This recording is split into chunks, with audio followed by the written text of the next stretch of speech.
Hello aspirants, welcome to Rentra's approach to Labasna. So prelims के लिए almost 50 days are left, and today we are going to discuss one very important thing, and that is what did I do in the exam hall due to which I was able to clear prelims and secured 95 marks. तो ऐसा क्या था कि जो मैंने किया, and just to tell you, in 2024 I secured 76.97. ठीक है, कट ऑफ जो है 88 के आसपास समथिंग रही थी, 88 और it was something around that. And what did I do कि ये जो 77 से 95 के जो 18 मार्क्स का जंप है, it would have been more, but I did some like blunders और the silly mistakes due to which my score got reduced by at least 12 marks. So we are going to discuss what did I do in 2025 का paper and how did I approach. In this prelims aptitude mastery series, we have covered 2018, 2019 and 2020.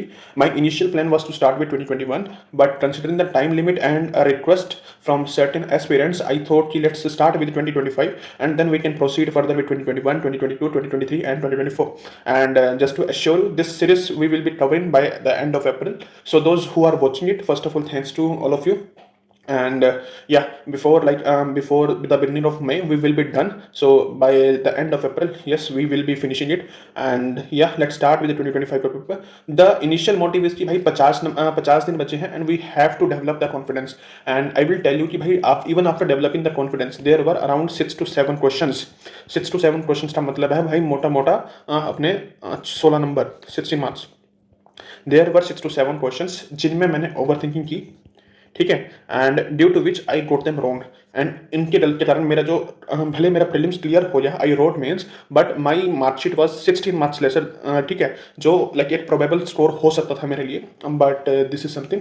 So without wasting any further time we will be doing it. Let's start with this is set A and I will be referring to the forum की answer की primarily. ठीक है, तो थोड़ा variation है 4-5 questions में, कुछ कोई इंस्टीट्यूट कुछ बोल रहा है, कोई इंस्टीट्यूट कुछ बोल रहा है. अभी फाइनल आंसर की आई नहीं है, बट ठीक है, रेफरेंस के लिए we will be referring to forum answer key, but I will be solving what I you based on the logics I used in the prelims paper. So yeah let's start with question number 1, which with reference to the investment, consider the foreign bond, hedge fund, stock and venture capital. How many of the above are treated as alternate investment fund? अब देखो, alternate investment fund मैंने वैसे पढ़ा था कि basic इसके बारे में कि 3 कैटेगरीज होते हैं, category 1, category 2 and 3. But last time में मैंने इसकी रिवीजन नहीं की थी, कंसिडरिंग कि it is not important, and इसके बेसिस पे I wasn't able to recall this question. So my set was set B. तो ये फर्स्ट क्वेश्चन नहीं था उस टाइम पे, this was something like other question. So let me tell you, इसी question में मैंने ब्लंडर किया था. This was the my first question जहाँ मैंने ब्लंडर किया था. So I was not confident about this question and my logic said भाई एक तो फैक्चुअल क्वेश्चन है, so all of the above is not possible. But in this question I mark all of the above just because of over thinking. जो मैंने आपको previous classes में बताया है n-2, अगर 4 ऑप्शंस दिए हुए हैं, 4 स्टेटमेंट्स दिए हुए हैं, and you are not sure about that question, you are not sure कि उसका आंसर क्या होगा, then the ideal approach to take the risk in such question is n-2. So my mind was saying कि भाई इसका answer only 2 होगा, answer should be only 2, that is B. But I did not listen to my mind, I did over thinking, and इसका मैंने जो answer mark किया वो B हो गया, and this was my first mistake of this paper. चलो set B के हिसाब से वो दूसरी कोई और मिस्टेक भी हो सकती है, but this was my one mistake which I committed in this paper. Second question है, अब ठीक है, सेकंड क्वेश्चन है, ये भी मेरा गलत हुआ था. क्यों गलत हुआ था? I read this question very passively, मैंने एक्टिवली इस क्वेश्चन को नहीं पढ़ा था. ठीक है, द थिंग इज कि भाई सेंटर पे थोड़ा जैसे ये क्वेश्चन को, इस टाइप के क्वेश्चन को मैंने लास्ट में अटेम्प्ट किया था. This is an easy question, भले इंस्टीट्यूट्स के लाइक आंसर की में थोड़ा वेरिएशन है, but this is an easy question. But I did blunder in this question and I did not read it properly. मैंने इसे प्रॉपरली नहीं पढ़ा था, इसमें मैंने ओवर थिंकिंग की एंड आई मार्क इनकरेक्ट. इसमें भी मैंने जो है गलत ऑप्शन को ही मार्क किया था. So I mark in this सी मैंने इसमें मार्क किया था. ठीक है, इसमें मैंने सी मार्क किया था, जिस जो कि एक रॉन्ग ऑप्शन है. Let's read the question. ठीक है, printing and distribution currency notes. तो इनकम के बारे में बात कर रहा है कि आरबीआई की क्या क्या सोर्सेज ऑफ इनकम है, एंड वी रीड कि भाई साइनोराज करके कुछ चीज़ होता है जो कि करेंसी का जो फेस वैल्यू है और जो उसका intrinsic value in the sense कि जो उसके ऊपर बनाने में खर्चा आया, जो फेस वैल्यू फॉर एग्जांपल 100 रुपये का नोट है और उसे बनाने में 1 रुपये का खर्चा आया, तो this is 99 rupees. This is the seigniorage which is a profit for RBI, which is profit for RBI. So this statement is correct. And lending to private companies. भाई we generally know कि RBI does not lend directly. तो उस situation में ये नहीं हो सकता, ये ऑप्शन डायरेक्टली नहीं हो रहा, क्योंकि इन बाय नेचर ही ये ऑप्शन गलत है. By nature this option is wrong. ठीक है, पेंशन फंड मैनेजमेंट, भाई पेंशन फंड के लिए PFRDA है. अब मैंने क्या गलती की थी, मैंने गलती की कि भाई मुझे ये पता था साइन और हाथ से आता है, ठीक है। Landing to private companies, I did over thinking कि भाई किसी एक कंपनी को कर दिया, तो किसी एक कंपनी को लैंड किया और उससे प्रॉफिट हुआ, तो based on that over thinking I mark इसका सी। बट ये गलत हो गया मेरा। इसके कारण क्या कि सेकंड नहीं हो सकता, थर्ड नहीं हो सकता, फोर्थ नहीं हो सकता। सो based on this eliminate third और फोर्थ किस में से चला गया, फिफ्थ इज आवर ऑप्शन की फिफ्थ, ठीक है। यानी कि फर्स्ट एंड सेकंड तो हमारे कॉमन है इसमें, first and second are common, fifth किस में कॉमन है, फिफ्थ है। चलो दूसरा देख लो। I told you read options from last.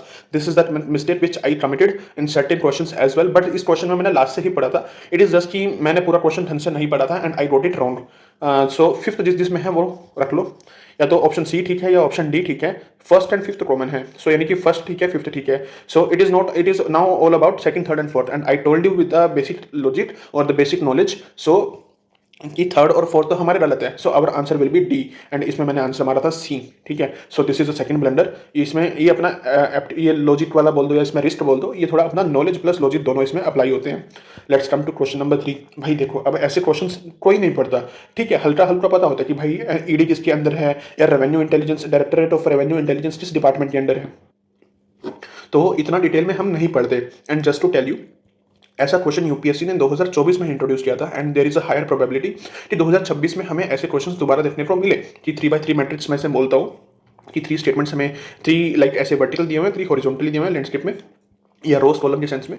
तो ये 3x3 का मैट्रिक्स है, एंड इट इज पॉसिबल कि यूपीएससी रिपीट सच क्वेश्चंस अगेन इसी फॉर्मेट में। सो 2026 के लिए थोड़ा तैयार रहना इस चीज के लिए। देखो अब भाई 9 फैक्ट हैं, there are 9 facts, so all of the above तो is not possible. Logic says कि भाई all of the above is highly impossible, it is highly impossible, so I will not go with ये सी के साथ तो मैं नहीं जाऊंगा। So let's see. अब हमें पता है कि भाई डायरेक्टरेट ऑफ एनफोर्समेंट ईडी जो है वो रेवेन्यू मिनिस्ट्री के अंदर आती है, ठीक है। So by this logic first becomes wrong, revenue कह रहा हूँ, फाइनेंस मिनिस्ट्री के अंदर आती है, ठीक है। अब सेकंड एंड थर्ड में कि भाई डायरेक्टरेट ऑफ रेवेन्यू इंटेलिजेंस है, directorate of revenue intelligence and enforce the provision of custom at department of revenue ministry of finance. अब एग्जाम में मुझे ये याद नहीं आया कि भाई ये ठीक है नहीं है डायरेक्टरेट ऑफ रेवेन्यू इंटेलिजेंस। तो अब मेरे पास था कि भाई या तो ओनली 1 होगा या ओनली 2 होगा, एंड 3x3 का मैट्रिक्स है, 3x3 का मैट्रिक्स है। सो बेस्ड ऑन 2024 का paper I developed a simple logic. भाई 2000 मतलब इट सिंपली प्रोबेबिलिटी अगर आप प्ले करते हो with probability if you play, तो इसका तो ऑप्शन होगा ओनली 1 या ऑप्शन होगा ओनली 2, ठीक है।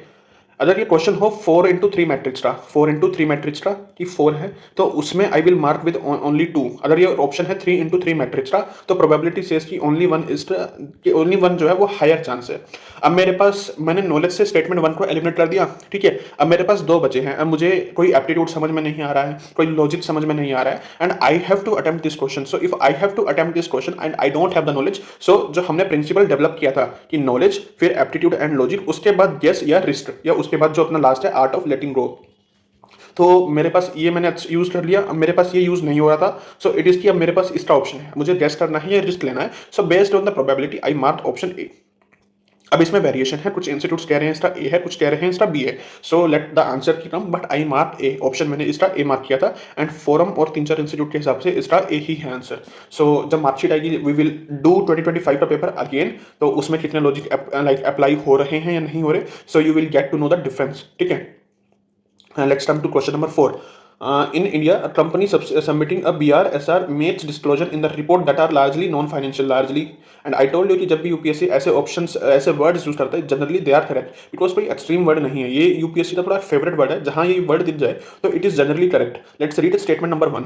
The reserve bank of India mandates all the listed, पहली बात तो आरबीआई एक स्टेक होल्डर हो गया। सेकंड बोलते हैं कि all the listed companies, all उसके बाद लिस्टेड कंपनीज, ये दूसरा फैक्ट हो गया, in India to submit a BRSR, business responsibility and sustainability report. भाई देखो, ये रिपोर्ट मैंने कभी नहीं पढ़ी थी, ये रिपोर्ट मैंने कभी नहीं पढ़ी थी।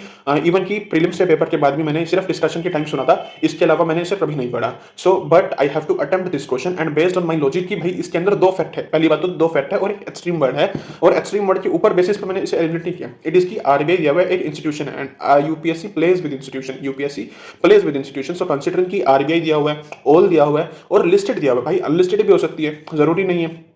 की लिस्टेड ही हो, तो यहाँ कुछ भी हो सकता है इसमें, इन तीनों में से यूपीएससी किसी के साथ भी प्ले कर सकता है। And I consider this statement wrong, I consider this statement wrong. तो अब आई टोल्ड यू कि अब सेकंड स्टेटमेंट पढ़ने से मुझे नहीं पता चल रहा कि भाई वो ठीक है या नहीं है, ठीक है या नहीं है। एंड दूसरा लॉजिक ये भी था कि भाई इसमें कंपनीज के बारे में बात हो रहा है, कंपनीज के बारे में जनरली आरबीआई का कोई ऐसा डायरेक्ट रोल नहीं है। आरबीआई का जो मैंडेट है वो फाइनेंशियल इंटरमीडिएरीज के साथ है, या जो एनबीएफसीज हैं, इवन जो फाइनेंस वाली हैं मेजरली, उसका रोल एसोसिएशन उसके साथ है। And it talks about all में तो भाई नॉन फाइनेंशियल भी आती है, फाइनेंशियल भी आती है, और चलो ठीक है। अब तो नॉन फाइनेंशियल का तो कोई रोल नहीं है आरबीआई के साथ, तो थोड़ा उसमें भी आरबीआई का थोड़ा एसोसिएशन मुझे अजीब लगा। And based on this I marked A incorrect. And I told you in the previous videos as well कि whenever UPSC give one statement wrong and you are sure कि भाई वन स्टेटमेंट रॉन्ग है, but you are not sure कि whether other statement is correct or not, so none मारने की बजाय instead of marking D just mark B. So in by that logic which I told you, if one statement is wrong and you are unsure about second statement then go with that. So इस question में मैंने क्या किया, by that logic I mark B, मैंने इसका option B मारा and it got correct. भाई ये ठीक हुआ, ठीक है। सो अभी तक इस पेज पर में जो दो क्वेश्चन है वो हमारे कैलेंडर वाले हुए हैं, ठीक है। अभी ये पढ़ते हैं। फिफ्थ क्वेश्चन है, in India income from allied agricultural activities like poultry farming and wool rearing in rural areas is exempted from, पहली बात तो एग्जेम्प्ट की बात कर रहा है, from any tax. And based on the PYQs in 2023 2024 I know कि जब भी यूपीएससी टैक्स एग्जेम्पशंस की बात करता है वो स्टेटमेंट गलत है। एंड ठीक है, चलो वो पीवाईक्यू वाला लॉजिक हो गया। दूसरा लॉजिक क्या कह रहा है कि भाई एनी टैक्स, पहली बात एनी टैक्स, चलो एग्रीकल्चर हम फिर भी मान लेते हैं कि भाई एग्रीकल्चर में टैक्स नहीं लगता, but it talks about allied activities. Allied activities, भाई अलाइड एक्टिविटीज की इतनी बड़ी सप्लाई चेन है, कहीं तो टैक्स लगेगा ना। इनकम की बात करें, चलो income from allied agriculture activities, तो भाई यार देखो इतनी सारी एक्टिविटीज है अलाइड में, हॉर्टिकल्चर हो गया, सेरिकल्चर हो गया, उसके बाद वूल रियरिंग हो जाए, तो भाई इतने सारे हैं, जरूरी नहीं कि जो है गवर्नमेंट हर चीज को एक्सेप्ट करेगी। And India is heavily criticised for it taxation system, ठीक है, इतना हम क्रिटिसाइज करते हैं अपने टैक्सेशन सिस्टम को, तो उस बेसिस पे भी also like we can consider कि भाई this statement becomes wrong.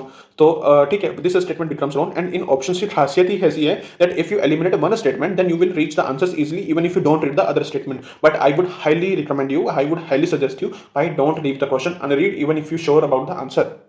So, second statement says in India, rural agricultural land is not considered a capital asset under the provision of income tax. हम पढ़ते भी हैं कि भाई जो लैंड है वो कैपिटल एसेट नहीं कंसिडर किया जाता, एंड एग्रीकल्चर जो है लाइक जो अपना रेगुलर एग्रीकल्चर है उसकी इनकम भी एग्जेम्प्ट है from income tax. So based on these things first statement is wrong and we will reach to our answer D. So D will be our answer. Let's read question number 6। India has joined the mineral security partnership, ठीक है, MSP, ये news में था, ठीक है, as a member हो सकता है, पॉसिबल है। India is a resource rich country in all 30 critical minerals, भाई रिसोर्स रिच है 30 के 30 मिनरल्स में, is it possible, is it possible? So I marked question mark. The parliament in 2023 has amended the MMDR at MM Mines and Minerals Development and Regulation Act 1957, empowering the central government to exclusively auction mining lease and composite license for certain critical minerals. अब देखो मैंने statement 2 पढ़ के directly eliminate नहीं कर दिया कि भाई ऑल के बारे में बात कर रहा है, नहीं। I read statement 3 first, just I mark कि भाई क्वेश्चन मार्क डाल दिया है कि स्टेटमेंट 2 कैन बी रॉन्ग। अब ये है थर्ड स्टेटमेंट है। सो इट टॉक्स अबाउट कि एक्सक्लूसिवली जो ऑप्शन माइनिंग की लीज की पावर है वो सेंट्रल गवर्नमेंट के पास है। अब हमने पीवाईक्यू लॉजिक्स में अपना एप्टीट्यूड डेवलप किया है कि exclusively is an extreme word, exclusively is an extreme word which UPSC generally uses to make a statement wrong. But हमारे पास ऑप्शन ऐसा है ही नहीं कि जहां पर सिर्फ 1 ओनली है, हमारे पास ये तो 1 2 है, 1 3 है, 2 3 है, 1 2 3 है। So we have to choose कि भाई इन दोनों में से कौन सा गलत है, क्योंकि for me this is also suspicious statement. So I marked it question mark. अब आई हैव टू चूज कि भाई ये तो अपना 2 ठीक है या 3 ठीक है, तीनों तो ऐसा ठीक नहीं होंगे बिकॉज सेकंड वाले में फैक्ट है एंड थर्ड में थोड़ा एक्सक्लूसिवली सेंट्रल गवर्नमेंट के बारे में बात कर रहा है। सो इट इज पॉसिबल कि भाई वहां कुछ इशू हो, तो सेकंड एंड थर्ड तो आपस में एक साथ ठीक नहीं होंगे। So I have to choose A और सी। एंड आई न्यू कि भाई रिसेंटली जो है गवर्नमेंट का काफी सारा फोकस है रेयर अर्थ के ऊपर, क्रिटिकल मिनरल्स के ऊपर काफी सारा फोकस है because to secure the supply chain specially post Covid के बाद सप्लाई चेन को सिक्योर करना है, ठीक है, अपनी डेवलप करना है। अभी जैसे वर्ड यूज हुआ है इंडिस्पेंसिबल, स्ट्रेटेजिक इंडिस्पेंसिबिलिटी, अभी 2026 के वर्ड जो अपना बजट है उसमें ये वर्ड यूज हुआ है स्ट्रेटेजिक इंडिस्पेंसिबिलिटी। तो हमें ये स्ट्रेटेजिक इंडिस्पेंसिबिलिटी डेवलप करनी है। अगर आज के टेक्स्ट में बोलूँ तो उस बेसिस पे I consider third statement correct, ठीक है भाई, सेंट्रल गवर्नमेंट के पास चली जाएगी। And it talks about India is a resource rich country in all 30 critical minerals. भाई ठीक है, ये तो मैं सपने में भी नहीं सोच सकता कि भाई इंडिया जो है 30 के 30 मिनरल्स में रिसोर्स रिच होगा। So based on this I eliminated option B को जैसे ही एलिमिनेट किया I reached our answer C. And forum की क्या सभी इंस्टीट्यूट की कोचिंग जो भी आंसर किया है दिस सेज कि भाई सी ही इसका आंसर है। सो बेस्ड ऑन दीज लॉजिक, चलो ठीक है, वीडियो में बताने में मेरा थोड़ा ज़्यादा टाइम लगता है just to explain the things, but या लॉजिक के बेसिस पे। So this was a page भाई जहाँ पर नॉलेज का इतना काम नहीं था, it was a page dominated by logic. तो ऐसे क्वेश्चंस जल्दी जल्दी सॉल्व हो जाते हैं। It is just to you have to show the presence of mind. Let's read question number 7। As regards return from As regards returns from an investment in a company generally, bondholders are considered to be relatively at a lower risk and then stockholders.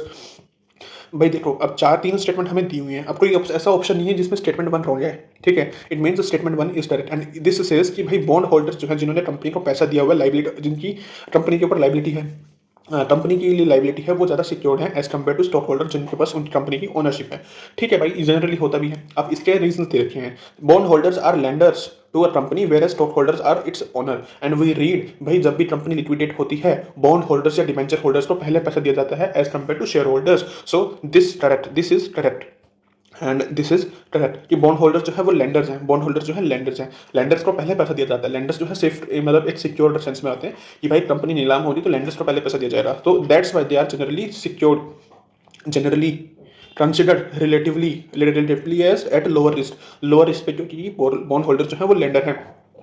Statement number 3 वही reason दे रहा है कि for repayment purpose bond holders are prioritized over stock holders by a company. So both these statements are true, both these statements explain statement number 1।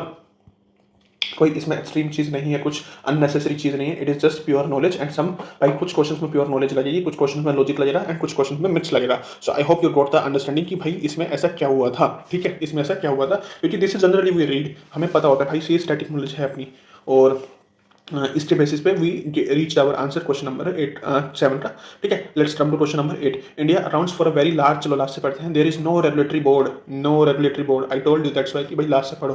There is no regulatory board, पहली बात तो ऐसे ही जब पढ़ो ना तो भाई इनको मार्क करना है, 9 पे आपकी आंख खुल जानी चाहिए।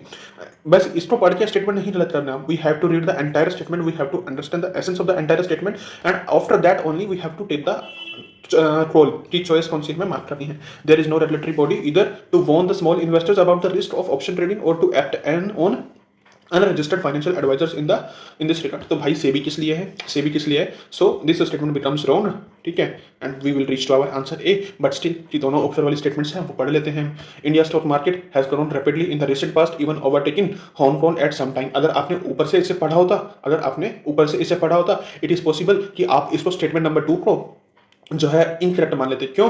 Has grown rapidly in the recent past, ठीक है, इवन ओवरटेकिंग हांगकांग।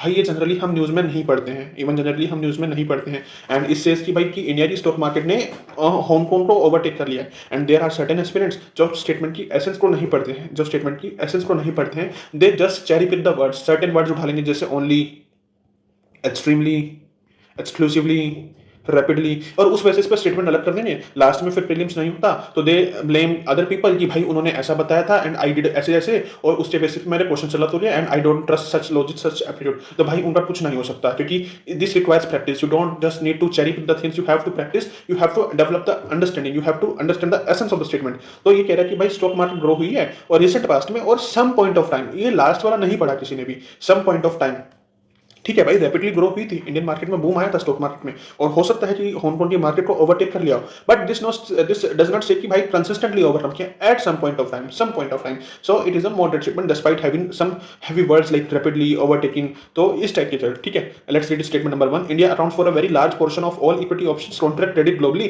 दस एग्जिबिटिंग अ ग्रेट बूम। तो first statement and second statement complements each other. भाई ग्रेट बूम हुआ है तो इट इज पॉसिबल कि भाई हांगकांग को जो हमने ओवरटेक कर लिया for some point of time, ठीक है। यूपीएससी ने ऐसे ऑप्शंस भी ऐसे बनाए कि भाई हमने 3 जैसे ही पढ़ा कि there is no regulatory body, उसके बेसिस पे वी नो कि भाई सेबी तो है हमारे पास, अगर सेबी है तो statement 3 becomes wrong and we reach our answer A. This is a question of pure logic, and third statement we have a question of knowledge.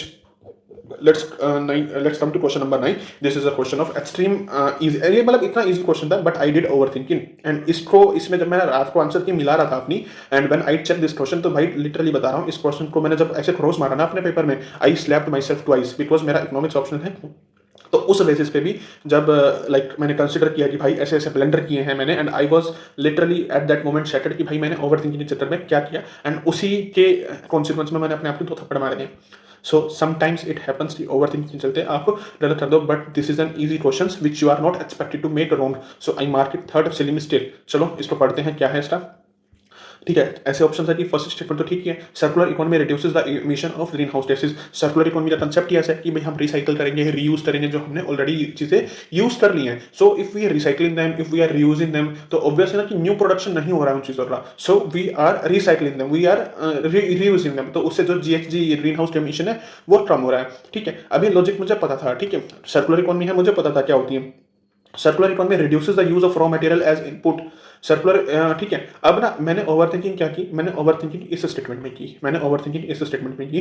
भाई इसने बोला है रिड्यूस करता है, एलिमिनेट नहीं करता। आई डोंट नो भाई मेरे उस दिमाग को उस टाइम पे क्या हुआ था, आई रेड इट एलिमिनेट, मैंने पढ़ा इसे रिड्यूस था बट मेरे दिमाग में वो एलिमिनेट चल रहा था। तो उस बेसिस पे आई कंसिडर कि भाई चलो स्टेटमेंट ठीक ही है, but this is not a possible answer. मतलब ए को एक्सप्लेन नहीं करेगा, स्टेटमेंट वन को एक्सप्लेन नहीं करेगा, क्योंकि मैंने इसमें आंसर जो है बी, मतलब B, not sorry not B, हाँ मैंने ना इसमें आंसर सी मारा था और मैंने इसे गलत स्टेटमेंट टू को जो है गलत इंटरप्रेट किया था। इट सेज कि भाई रिड्यूसेस, ठीक है, इट सेज रिड्यूसेस, बट मेरे माइंड में चल रहा था एलिमिनेट। इट सेज कि एलिमिनेट, सर्कुलर इकोनॉमी जो है एलिमिनेट कर देती है रॉ मटेरियल्स के यूज को। So I got it wrong and मैंने इसका सी मार किया, but this statement is completely correct. And I told you भाई जब हम चीजें रीयूज कर रहे हैं या रिसाइकल कर रहे हैं तो हमें रॉ मटेरियल, जो नया रॉ मटेरियल है उसका प्रोडक्शन नहीं करना पड़ेगा, हम उसे रीयूज कर रहे हैं, तो ऑब्वियस है कि भाई फिर उससे कारण जो है उसका ये statement becomes correct. So this is correct and this explains statement number one. ठीक है, तो ऑप्शन डी तो अपना ऑप्शन नहीं हो सकता।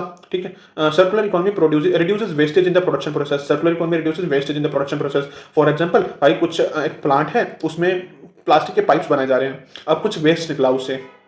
सर्कुलर इकोनॉमी का क्या प्रिंसिपल है भाई, उसको रीयूज करो और रिसाइकल करो। हमने वेस्ट को कुछ और थर्ड प्रोडक्ट बनाने में हमने उसे यूज कर लिया इन द सेम फैक्ट्री, ठीक है, या फिर कुछ वो ऐसा रॉ मटेरियल था कि उसे कुछ हमने प्रोसेसिंग की उसकी और उसको प्रोसेस फैब्रिकेशन किया उसका, एंड उसके बाद क्या हुआ कि उसको हमने अगेन दोबारा कुछ प्लास्टिक का ही पाइप बनाने में यूज कर दिया, तो उससे क्या हुआ, रिड्यूस कम हुआ। And this is the pure underline principle of circular economy. Circular economy का अंडरलाइन प्रिंसिपल ही यही है कि वेस्टेज का रिड्यूस करेंगे, जो वेस्टेज प्रोडक्शन है वो कम करेंगे, जो रॉ मटेरियल्स का यूज है वो उससे कम हो जाएगा। So both of these statements explain a statement number one and our answer will be A, and in this question I did the biggest blunder of my paper जिसमें मैंने 3 click किया था, 3 मार्क C मार्क किया था, and this got my third question which I got wrong just because of my overthinking। ठीक है, let's come to question number 10। This question is question of pure knowledge. भाई knowledge है तो ये question आता होगा, अननेसेसरी इन क्वेश्चंस में लॉजिक नहीं लगाना। Just I told you knowledge, उसके बाद एप्टीट्यूड या लॉजिक, उसके बाद गेस या रिस्क। तो this is a question of pure knowledge. Let's read from question statement number 3। Interest received, अच्छा यूपीएससी ने इस साल क्या किया ना, यूपीएससी ने इस बार 1 2 3 ऐसे नहीं दिया, यूपीएससी ने इस बार रोमन नंबर में दे दिया है, जैसे ये वाला रोमन नंबर। ठीक है, तो यूपीएससी ऐसे खेल खेलता है बिकॉज वी गॉट कंफर्टेबल, तो थोड़ा चेंज किया कि पैटर्न्स में, तो जस्ट टू मेक कंफ्यूज कि भाई it is just UPSC did like ऐसे ऐसे ना अटेम्प्ट करता है UPSC to make the statements confusing, to make something, जो सरप्राइज एलिमेंट हम बोलते हैं स्पेशली आफ्टर 2020, तो UPSC plays with such things. ठीक है, बट इन सब में कंफ्यूज नहीं होना, you have to stick with the logic. And I am telling you कि भाई यहाँ लॉजिक लिखता था, वो यहाँ लॉजिक अप्लाई हो रहा था, but I did my overthinking, उसके कारण मेरे 3 क्वेश्चन गलत हुए। एंड 6 और 7 तो मैंने बहुत बेयर मिनिमम बोला है, एज लाइक जब हम 100 नंबर पे पहुंचेंगे आई विल बी टेलिंग यू कि भाई देखो ऐसे ऐसे ब्लंडर हुए हैं। ठीक है, तो क्वेश्चन नंबर अपना है 10th, उसका स्टेटमेंट नंबर है 3। Interest received on loans create a liability for the government. अब भाई आपने फॉर एग्जांपल आपने एफडी के अंदर पैसा लगाया है, आपने एफडी के अंदर पैसा लगाया है, या ठीक है आपको उस पर इंटरेस्ट मिला है, तो वो क्या आपकी लायबिलिटी है, क्या आपको वो बैंक को वापस देना है जो आपको इंटरेस्ट मिला है, नहीं देना ना वापस। तो सिमिलरली अगर आरबीआई ने किसी को लोन दिया, सॉरी गवर्नमेंट ने फॉर एग्जांपल स्टेट गवर्नमेंट को लोन दिया हुआ है, ठीक है, तो जो गवर्नमेंट को जो लोन मिला है, जो इंटरेस्ट मिला है स्टेट गवर्नमेंट से, क्या उसको वापस देना है? No, interest is our income, interest is our income and it comes under किसके बजट में, किसके अंडर आती है? Non tax revenue receipts, RR ले देता हूँ। तो non tax revenue receipts, revenue receipts are of 2 type, tax receipts, tax वाली जो रेवेन्यू रिसीट्स होती हैं, और नॉन टैक्स वाली जो रिसीट्स होती हैं। So it comes under tax, non tax receipts, and this statement becomes wrong कि भाई उससे लायबिलिटी क्रिएट नहीं होती। सो आई मार्क, भाई ये मेरा थोड़ा नॉलेज का क्वेश्चन था, सो मैंने ऊपर वाली भी नहीं पढ़ी क्योंकि मुझे पता है कि स्टेटमेंट 3 गलत है, but we have to read. Borrowings and disinvestment are capital received. हाँ, बोरेंज से जो है हमारे लायबिलिटी बढ़ती है और डिसइन्वेस्टमेंट से हमारे एसेट्स कम होते हैं, तो this is a part of capital receipts. तो सिंपल सा प्रिंसिपल है। तो कैपिटल रिसिप्ट्स में क्या होता है? Liabilities increases and assets decreases, और कैपिटल एक्सपेंडिचर में क्या होता है? लायबिलिटी कम हो जाती है और एसेट्स बढ़ जाते हैं अपने। तो this is the principal. So capital receipts create liability और कॉज रिडक्शन। भाई ये एनसीईआरटी का क्वेश्चन है, तो ये जो अपनी 11th अप टू 12th में आ रही है, तो 12th की जो माइक्रो की एनसीईआरटी है, मैक्रो की सॉरी, ये उससे सॉल्व हो रहा है, तो इसके लिए कोई आपको कुछ ज़्यादा नॉलेज वाली चाहिए बात जरूरत नहीं है। If you have read NCERT so such question can easily B solve from NCERT की अंडरस्टैंडिंग, और ठीक है। एंड ऐसे क्वेश्चंस आप गलत नहीं कर सकते, ऐसे क्वेश्चंस आप गलत नहीं कर सकते। And now comes the question number 4 where I did the blunder. Consider the following statement. He desired his countrymen to accept the rational and scientific approach and the principle of human dignity and social equality of all men and women. This is the something by because he advocated for rational approach, he advocated for scientific approach, he advocated for equality, he advocated for dignity, human dignity, especially जब उनकी भाभी को सती के बाद जो उनको गहरा सदमा पहुंचा था एंड उसके बाद जो उन्होंने अपने रिफॉर्म मूवमेंट स्टार्ट की थी, तो ये सब प्रिंसिपल्स हम पढ़ते हैं। अब मैंने क्या किया भाई, मुझे स्टेटमेंट 2 आती मुझे स्टेटमेंट 1 भी थी, but I did over thinking. क्यों over thinking? He processed great love and respect for the traditional philosophical system of the East. I forgot, I was not able to recall कि भाई उनका उपनिषद में काफी इंटरेस्ट था। I was just, मैंने second statement पढ़ी तो मेरा जो दिमाग ने इंटरप्रेट किया कि भाई ही वाज मोर वेस्टर्न जो थॉट्स हैं और जो रैशनल थॉट्स हैं उनके कंटेक्स्ट में वो ज़्यादा एडवोकेट करते हैं। एंड जो फिलोसॉफिकल सिस्टम है मैंने वेदास से एसोसिएट किया था, मैंने धर्मशास्त्र से एसोसिएट किया था। So I wasn't able to associate them with Upanishads. मैंने उपनिषद को रिकॉल नहीं कर पाया था एग्जाम में, और ओवर थिंकिंग के चलते I consider this statement wrong. ये इस बेसिस पे I mark option B, but इसका आंसर है A. And I told you in the previous video as well, जब भी कोई फ्रीडम फाइटर या कोई इंपॉर्टेंट पर्सनैलिटी यूपीएससी देता है एंड उसके बारे में उनके बारे में कोई फिलोसॉफिकल चीज यूपीएससी बता रहा है, तो फिलोसॉफिकल चीज एंड स्पेशली वो काफी मॉडरेट है, स्पेशली वो काफी मॉडरेट है, वो प्रो पर्सनैलिटी है, then that statement is true. But I was not able to recall this logic or overthinking turn. This became my question number 4 where I committed the mistake, and to be honest 6-7 तो मैंने वैसे ही बोला है। It is almost around 12 questions, तो आपको बताऊंगा भी 12 questions कैसे आएंगे।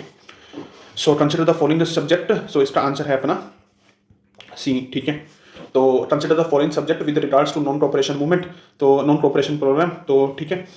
अभी इसमें ऐसे ऑप्शंस है, बिना पढ़े only 2 नहीं मारना है, बिना पढ़े only 2 नहीं मारना है, because this is a question of knowledge। Establishments of panchayat for settling disputes, yes हमने बॉयकॉट किया था। जो ब्रिटिश कोर्ट्स वगैरह हैं, इंग्लिश कोर्ट्स हैं, ब्रिटिश जजेस हैं, उनका हमने बॉयकॉट किया था। And we like Gandhi ji ने बोला था कि अपने जो है रीजनल, अपने जो है लोकल इंस्टीट्यूशंस को एस्टेब्लिश करना है। सो based on this statement number 4 is correct. Retention of titles and honours without using them in public, भाई हमें जो है टाइटल्स को रिटेन करना है, ऑनर्स को रिटेन करना है। तो जलियांवाला बाग के बाद भाई रविंद्रनाथ टैगोर जी ने अपना केसरे हिंद का नहीं सो नॉट केसरे हिंद, उन्होंने अपना टाइटल जो है वो गिव अप किया था। इवन गांधी जी ने भी अपना टाइटल जो है वो रविंद्रनाथ टैगोर ने अपना नाइटहुड का टाइटल जो है वापस सबमिट किया था, लाइक गिव अप किया था। एंड गांधी जी ने अपना केसरे हिंद का जो टाइटल जो है वो वापस किया था। And there and he requested other people as well कि भाई वो वापस करने हैं। So by this logic statement 3 becomes wrong. Let's see question statement number 2, observance of strict non violence. भाई ये तो फिलोसफी ही थी गांधी जी की, तो जब ये फिलोसफी ही थी गांधी जी की एंड नॉन कॉपरेशन के प्रोग्राम के प्रोटैगनिस्ट ही गांधी जी थे, so by this logic statement 2 becomes correct. तो भाई ये ठीक है। Boycott of law courts and foreign clothes, अब स्टेटमेंट नंबर 1 जो है, स्टेटमेंट नंबर 4 जो है आपस में सिंक में जा रहे हैं, स्पेशली लो कोर्ट्स। अगर लो कोर्ट्स को बॉयकॉट करा है तभी तो हमने पंचायत को एस्टेब्लिश किया है, अगर लो कोर्ट्स को बॉयकॉट किया है तभी तो हमने अपने जो है पंचायत को एस्टेब्लिश किया। So statement number 1 and statement number 4 goes in sync, and I told you whenever two statements are complementary to each other, whenever they support each other, so by that logic both must go together. ये तो दोनों ठीक होंगे और both will be correct और both will be correct incorrect. So first and भी ठीक है, फोर्थ भी ठीक है। So by this logic only 3 will be our answer. सिर्फ स्टेटमेंट नंबर 3 गलत है। So and I told you कि भाई ये क्वेश्चन है नॉलेज वाला। If UPSC wants you to solve such question with knowledge, you can not solve them with the help of aptitude. भाई unnecessary इसमें n-2 नहीं लगाना, तो ब्लंडर होगा। जहां क्वेश्चन में नॉलेज रिक्वायर है तो वहां नॉलेज से ही सॉल्व होगा। द इरिगेशन डिवाइस, अभी पीवाईक्यूज की हेल्प होती है कि भाई अरगट्टा 2016 में यूपीएससी ने पूछा था और वहीं से ये क्वेश्चन जो है रिपीट हुआ है।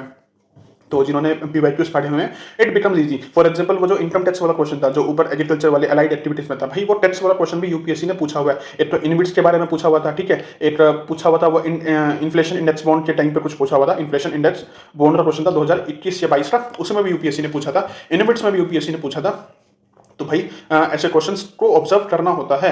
सो व्हाट इज अरगट्टा? अब जिसने पीवाईक्यू किया हुआ है उसके लिए इजी है, जिसने नहीं किया हुआ लेट्स सी कि कोई लॉजिक अप्लाई होता है या नहीं होता। A large water bucket pulled up by rope directly by hand, ठीक है भाई, directly by hand. A large earthen pot driven by bullocks, ठीक है भाई, हो सकता है। A large wheel with earthen pots tied to the outer ends of its spoke, spoke के, ठीक है, टाइट है, और व्हील के बारे में बात कर रहा है। Water bag made of leather pulled out of pulley, भाई चारों ऑप्शन एक जैसे ही हैं। एक जैसे बात कर रहा है पुली के बारे में, एक व्हील के बारे में, एक बुलेट्स के बारे में, एक हैंड के बारे में। तो भाई इसमें एलिमिनेट करना या रीजनिंग लगाना थोड़ा मुश्किल है। So those who have solved it previously, PYQs जिसने किए हैं उसके लिए it becomes easy and option will be E. And 2025 का पेपर जो GS1 का पेपर है, इसमें कट ऑफ क्यों हाई रही है? जस्ट प्राइमरी रीजन कि भाई कट ऑफ हाई इसलिए गई है because in 2025 history section was relatively easier.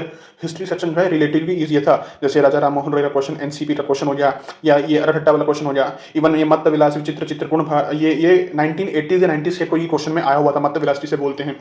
और ये फाहियान, ये भाई बहुत इजी क्वेश्चन थे, and that's why GS1 in 2025 was relatively easier. But इसका मतलब ये नहीं है कि भाई लॉजिक नहीं लगते या 2024 वाला पेपर टफ था, नहीं। 2024 वाला पेपर जब हम करेंगे so I will be telling you कि भाई यहाँ लॉजिक अप्लाई हो रहा था, तो उसके बेसिस पे वो भी इजीली आप कट ऑफ क्लियर कर पाते हैं, ठीक है। चलो क्वेश्चन नंबर 14। तो अभी तक 4 क्वेश्चन हो गए हैं जहां पर मैंने ब्लडर किया।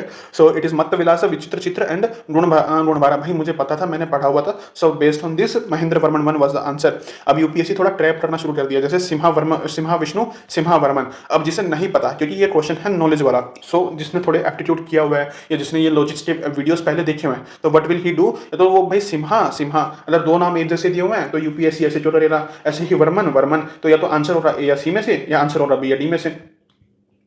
तो आंसर हो रहा है सी में से या आंसर हो रहा है BOD में से। तो अल्टीमेटली वही है कि भाई अब आप चॉइस किसी में से भी ले सकते हो। इट डिपेंड्स कि भाई आपने वो पढ़ा हुआ है। तो अगर ये क्वेश्चन आपने नहीं पढ़ा हुआ तो इस क्वेश्चन में रिस्क नहीं लेना, ऐसे क्वेश्चन में रिस्क नहीं लेना।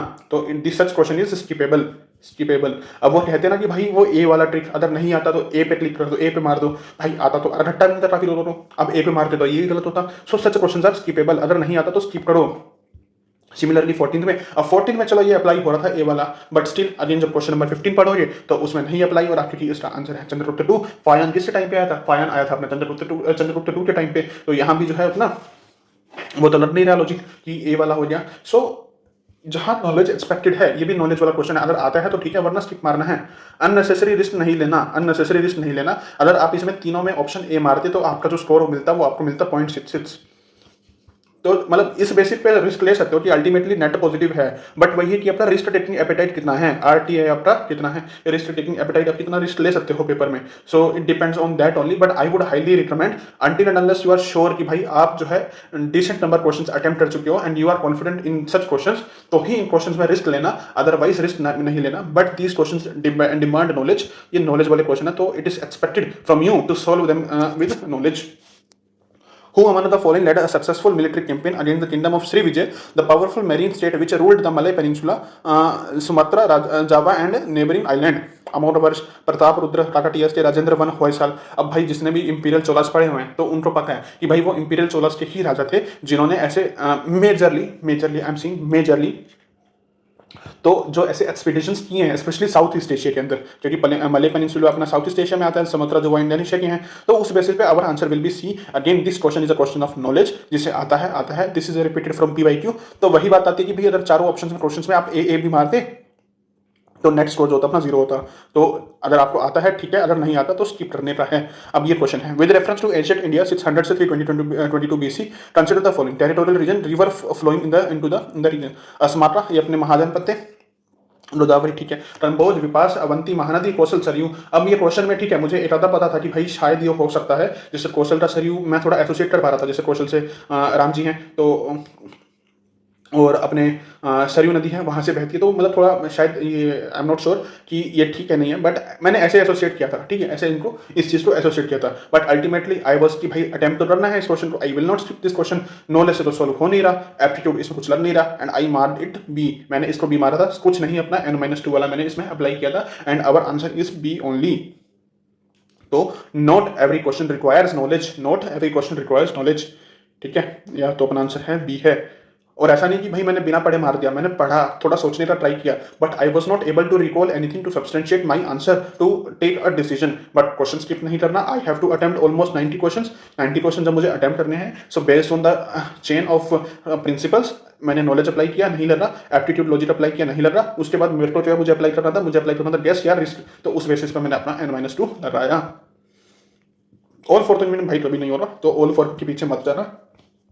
Let's read question number 18. The first Gandharva Mahavidyalaya, a music training school, was set up in 1901 by Vishnu Digambar Paluskar in। भाई ये क्वेश्चन था, अब मैं था कि भाई मुझे सबके सब क्वेश्चंस तो अटेम्प्ट नहीं करने, मुझे नहीं आता था, बट मैंने इसमें लॉजिक लगा लिया था अपना, मैंने लॉजिक लगा लिया था, बट अननेसेसरी मैंने इसमें रिस्क नहीं लिया, because I was not sure, so I skipped this question. अब इसमें मैंने क्या लॉजिक लगाया था, and I told you about odd one out, ठीक है। 1901 है, चलो भले उसमें इंडिया जो है यूनाइटेड था, इंडिया उस टाइम पे यूनाइटेड था, but read the statement, Delhi, Gwalior, Ujjain, Lahore, तीन मेनलैंड इंडिया के हैं, लाहौर पाकिस्तान में है, लाहौर पाकिस्तान में, so this becomes odd one out. भाई यूपीएससी को देना होता तो लाहौर की जगह कुछ अपना मथुरा दे देते, Mathura was also famous site Gandhara school के लिए, तो गांधरवा स्कूल के लिए तो Mathura was also famous site, तो भाई मथुरा भी ऑप्शन हो सकता था, बट नहीं, यूपीएससी ने दिया Lahore, and my mind was saying कि भाई इसका ऑप्शन जो है, आंसर जो है लाहौर होना चाहिए, but I did not take the risk and I skipped. इसका दूसरा लॉजिक जो है, जो मैंने पेपर के बाद सॉल्व होने के बाद कुछ सीखा था कि भाई रंधर्व कहां से निकला था अपना, गांधार कहाँ है, अफगानिस्तान में, गांधारी जहां से आई थी महाभारत में, तो रंधर्व थोड़ा वहां से एसोसिएशन बन रहा था इसका, उसके बेसिस पे भी सबसे नियर बाय क्या है, लाहौर।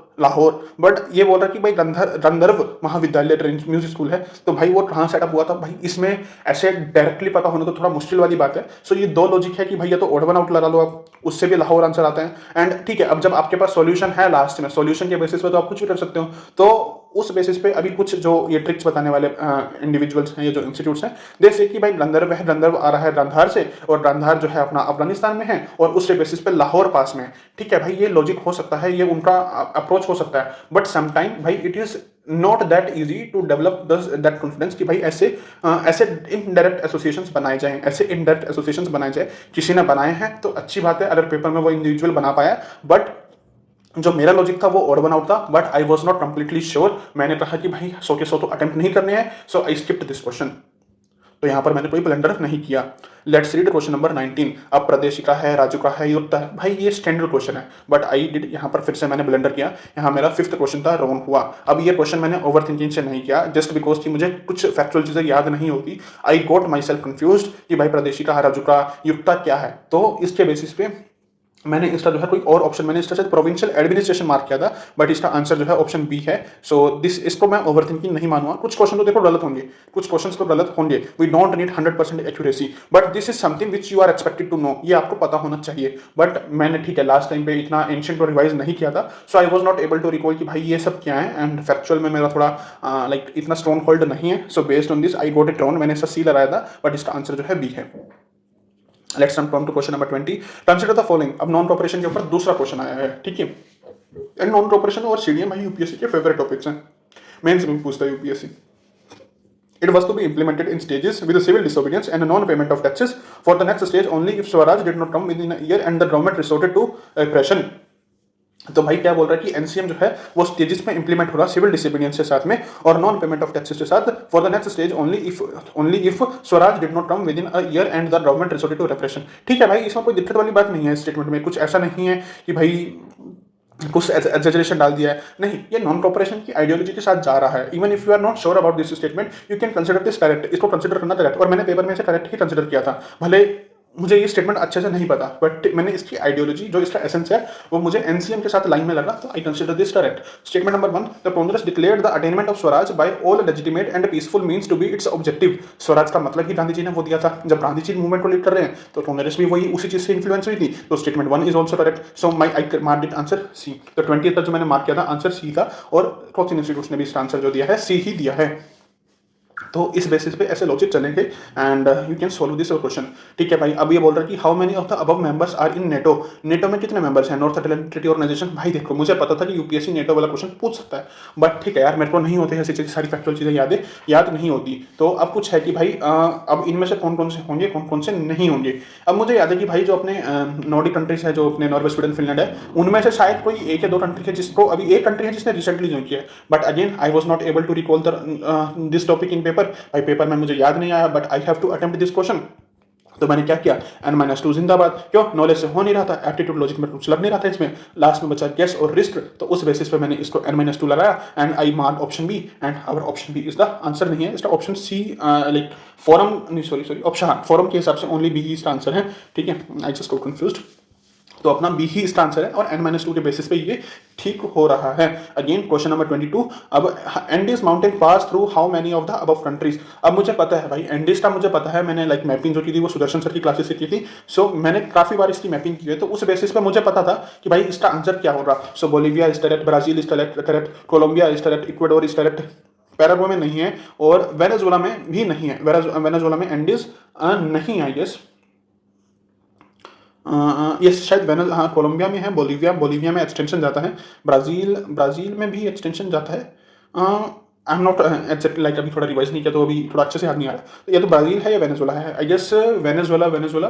हाँ वेनेजुएला में एक्सटेंशन जाता है, ब्राजील में एंडीज का डायरेक्ट रिलेशन नहीं है, तो ब्राजील में नहीं है, वेनेजुएला में है। तो based on this knowledge I mark option C, and इसको मैंने बाद में सब्सटेंशिएट किया या मतलब वेरीफाई किया n-2 के साथ, उसमें भी अपना सी ही ऑप्शन दिखा रहा था, तो मैंने सी ही लगाया इसका। तो this is also correct, absolutely correct. अब ये क्वेश्चन है कि through how many of them does the equator passes, इनमें से किस में इक्वेटर पास करता है। टर्नईटा है, टोनले सैप है और पटोस लगून है। अब भाई मैंने ये तो पढ़ा नहीं था, but I have to attempt this question, ऐसे क्वेश्चन को मिस नहीं कर सकते। इसका वैसे आंसर जो है डी है, 23 का जो आंसर है डी है, बट मैंने इसमें ए मार्क किया था just because I observe the PYQs। या तो इसमें 2 ओनली हो सकता है या 1 ओनली हो सकता है, and if I have to attempt, क्योंकि मैंने वो 3x3 वाले मैट्रिक्स में भी ओनली 1 ही लगाया था। पीछे जो क्वेश्चन था, क्वेश्चन नंबर 3x3 मैट्रिक्स वाला, जिसमें वो पूछ रहा था रेवेन्यू वगैरह वाला, तो उसमें भी मैंने ओनली 1 लगाया था, and that's why I go with only 1 in this question as well. But ठीक है, गलत हो गया, कोई बड़ी बात नहीं है। इन क्वेश्चन को लेकर डरना नहीं है, या तो most of the aspirants in question को स्किप करेंगे, या वो ऐसे ही प्रोबेबिलिटी के बेसिस पे ओनली 1 ओनली 2 लगाएंगे। भाई देखो ओनली 3 और नन, यूपीएससी खेलता है ऐसे क्वेश्चन में। हर साल एक क्वेश्चन जरूर होता है जिसमें नन होता है, जैसे लास्ट टाइम 2023 में वो 5th जनरेशन,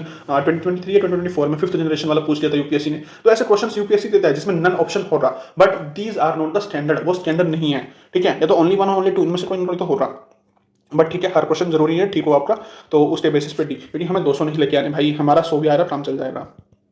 ठीक है, consider the following statement about turmeric. अब टर्मरिक था उस टाइम पे न्यूज में था, तो आई वाज श्योर कि भाई टर्मरिक तो मैंने पढ़ा हुआ है, टर्मरिक तो मैंने पढ़ा हुआ है।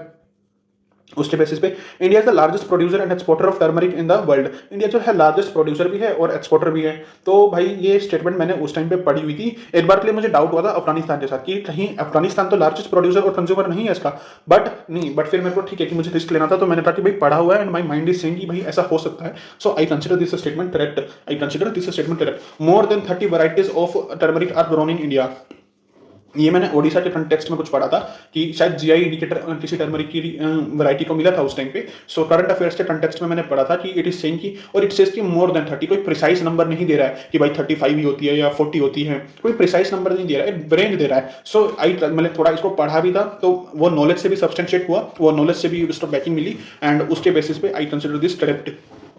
अब रही बात Maharashtra, Telangana, Karnataka and Tamil Nadu are major turmeric producing state. तो जब मैंने वो टॉपिक पढ़ाई था, आई गेस टर्मरिक बोर्ड बना था उस टाइम पे, तो जब वो एक टॉपिक पढ़ा था तो करंट अफेयर से ये हो जाता है, तो इसका मैंने ऑप्शन डी ही लगाया था, and this is the answer only. अब ये मत करना कि भाई महाराष्ट्र, तेलंगाना, कर्नाटक, तमिलनाडु, अब इसमें 4 स्टेक होल्डर है, तो चारों में से कोई ठीक गलत हो सकता है। भाई ठीक है, अगर आप सिंसियरली प्रिपेयर कर रहे हो तो आपने उस ईयर में वो करंट अफेयर पढ़े होंगे। जैसे इस साल मखाना है, न्यूज में है, ठीक है, मठाना न्यूज में, कॉफी न्यूज में है। कॉफी में तो 2023 या 24 में यूपीएससी पूछ चुका है कॉफी बोर्ड के बारे में। 23 में आई गेस, मतलब 22 या 24 में भी पूछा था यूपीएससी, तो ऐसे टर्मरिक के ऊपर पूछ लिया, तो इस साल मखाना के ऊपर भी पूछ सकते हैं। सो इट इज पॉसिबल कि भाई ये क्वेश्चंस जो है आपके करंट अफेयर्स के नॉलेज पे सॉल्व हो जाते हैं। तो इनमें अननेसेसरी लॉजिक मत ढूंढना। If you are sincerely preparing for the civil services और आपने कोई भी करंट अफेयर कोई डिसेंट सोर्स पढ़ा है, so you will be able to solve such questions. ठीक है, कॉन्टिनेंटल ड्रिफ्ट है। अब यूपीएससी ने ना इस टाइप के ऑप्शंस काफी किए थे, एंड इट बिकम्स इजी कि एलिमिनेट हो रहा है, तो भाई आंसर जल्दी पहुंच जाएगा।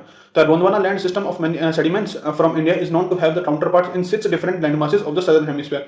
6 इज अ फैक्ट, 6 जो है फैक्ट है कि भाई, अब ठीक है भाई, वो गलत भी हो सकता है, ठीक भी हो सकता है, बट हम जनरली एनसीईआरटी में पढ़ते हैं। भाई एनसीईआरटी में कोई चीज दी हुई है तो वो आपको पता होनी चाहिए। एनसीईआरटी में कोई चीज दी हुई है तो वो आपको पता होनी चाहिए, and by this logic only statement number 3 is correct. Statement number 3 is correct, क्योंकि मैंने वो चीज पढ़ी हुई थी, the gold deposit of Ghana are derived from Brazil plateau when the two continents lay side by side. वो जो हम प्लेसर डिपॉजिट के बारे में पढ़ते हैं गोल्ड के, जो घाना में हमें मिल रहे हैं, बट जो उसकी जो माइंस है, जो उसका जो सोर्स है वो ब्राजील में है। ठीक है, तो दिस शोज कि भाई कॉन्टिनेंटल ड्रिफ्ट का एग्जांपल है, तो this is also correct. The belt of ancient rock from Brazil coast matches with those from the western Africa. ठीक है, स्टेटमेंट नंबर 1, स्टेटमेंट नंबर 2 दोनों को सब्सटेंशिएट भी कर रही है, मतलब सॉरी कॉम्प्लीमेंट कर रही है, तो उस बेसिस पे भी ठीक होता है। एंड स्टेटमेंट नंबर 3 में थोड़ा डाउट है किसी को, तो भाई आप एनसीईआरटी आपको अच्छे से पढ़नी होगी एंड इसमें ही है। अब यूपीएससी ने ना एक थोड़ा सा इन ऑप्शंस को बदला है। यूपीएससी ने 2024 में भी ऐसा किया था, 2025 में भी ऐसा किया था। जब भी यूपीएससी ऐसे 1 2 3 सी वाले में दे रहा है ना, वो 9 आउट ऑफ 10 टाइम्स ठीक है।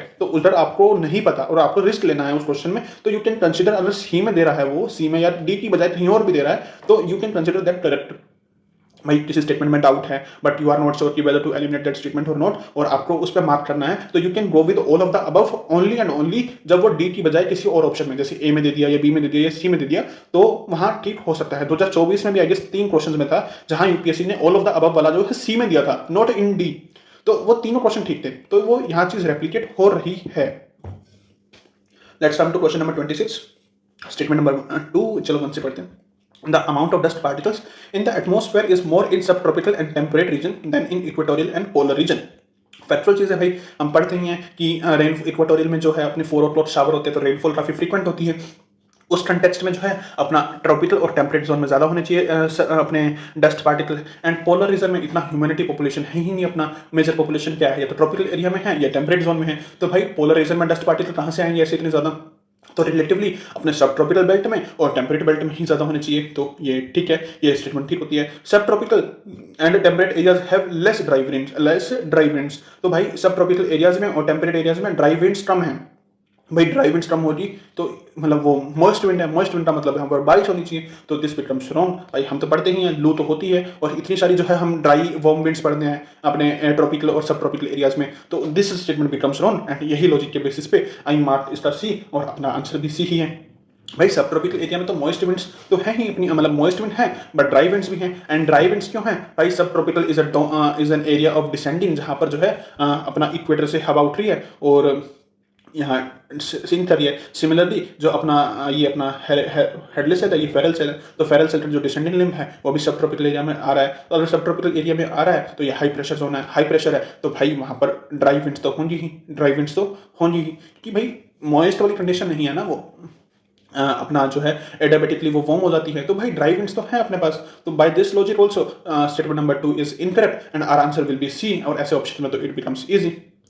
Let's come to question number 27। So today थोड़ा लंबा हो सकता है but we will be finishing till 50। भाई 50 क्वेश्चन तो निपटाएंगे, सो दैट हमारे पास दो वीडियो में काम चल जाए, 3 वीडियो ना बनानी पड़े, क्योंकि 3 वीडियो बनाऊंगा तो we have to extend that like this series in May, but May में मुझे एक्सटेंड नहीं करना। सो भले लिमिटेड व्यूज हैं बट जो भी इसे देख रहे हैं, so I would be very much happy कि भाई उनके लिए ये सब चीज़ें अप्रैल एंड में ही खत्म हो जाए और उनके पास टाइम मिले इन सब चीज़ को प्रैक्टिस करने का, specially in the PYQs। So चलो करते हैं question number 27। In January in the northern hemisphere the isotherms bend equatorwards while crossing the land mass and polewards while crossing the ocean. भाई ये हम NCERT में पढ़ते हैं ये सब चीज़ें, तो इसके लिए मैंने क्या किया था, मैंने डायग्राम बना दिया था। जैसे नदरन की बात कर रहे हैं ना, लैंड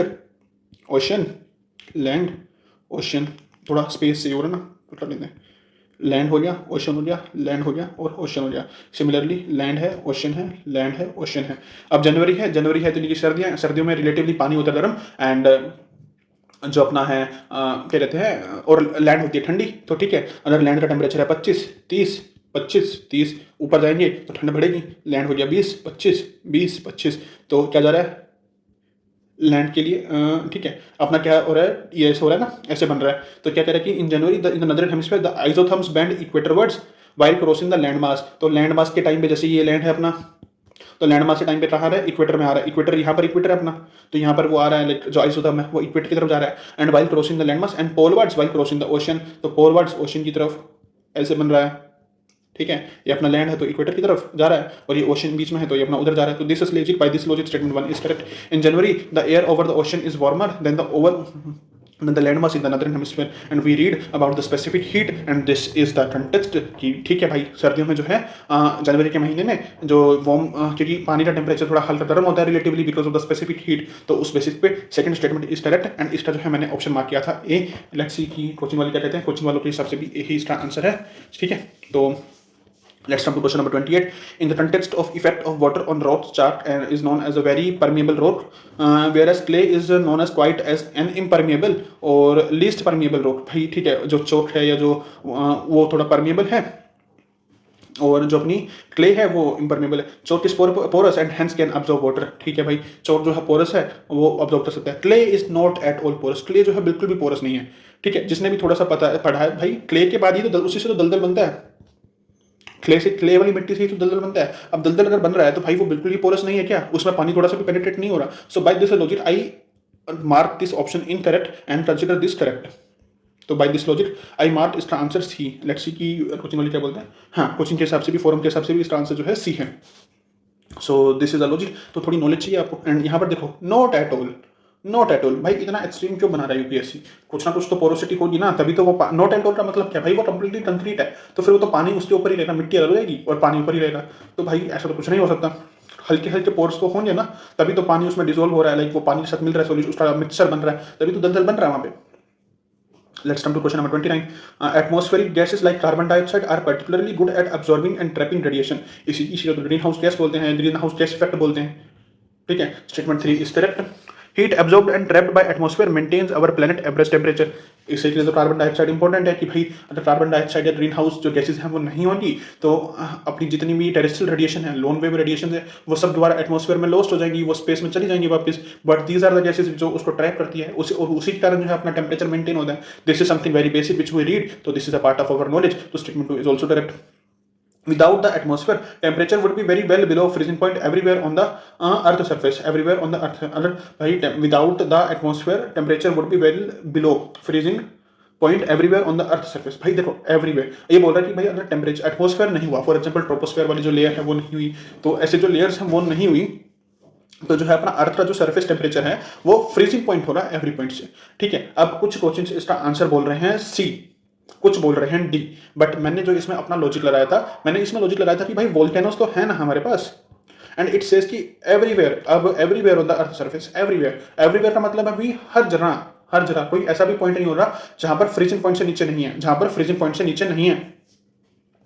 तो भाई आई consider this statement very extreme and और ये बोल, अब देखो चलो एटमॉस्फेयर नहीं है बट इंसोलेशन तो एक बार के लिए तो आएगा ना, तो सन फेसिंग जो जोन हो रहा, सन फेसिंग जोन हो रहा, तो एक बार के लिए तो लैंड जो है उस रेडिएशन को एब्जॉर्व करेगी, एक बार के लिए तो अगर उसको एब्जॉर्व किया तो भाई फ्रीजिंग पॉइंट पे तो नहीं जाएगा उसका टेम्परेचर, फ्रीजिंग पॉइंट पे तो उसका टेम्परेचर नहीं जाएगा। So based in this logic मैंने इसका डी लगाया था।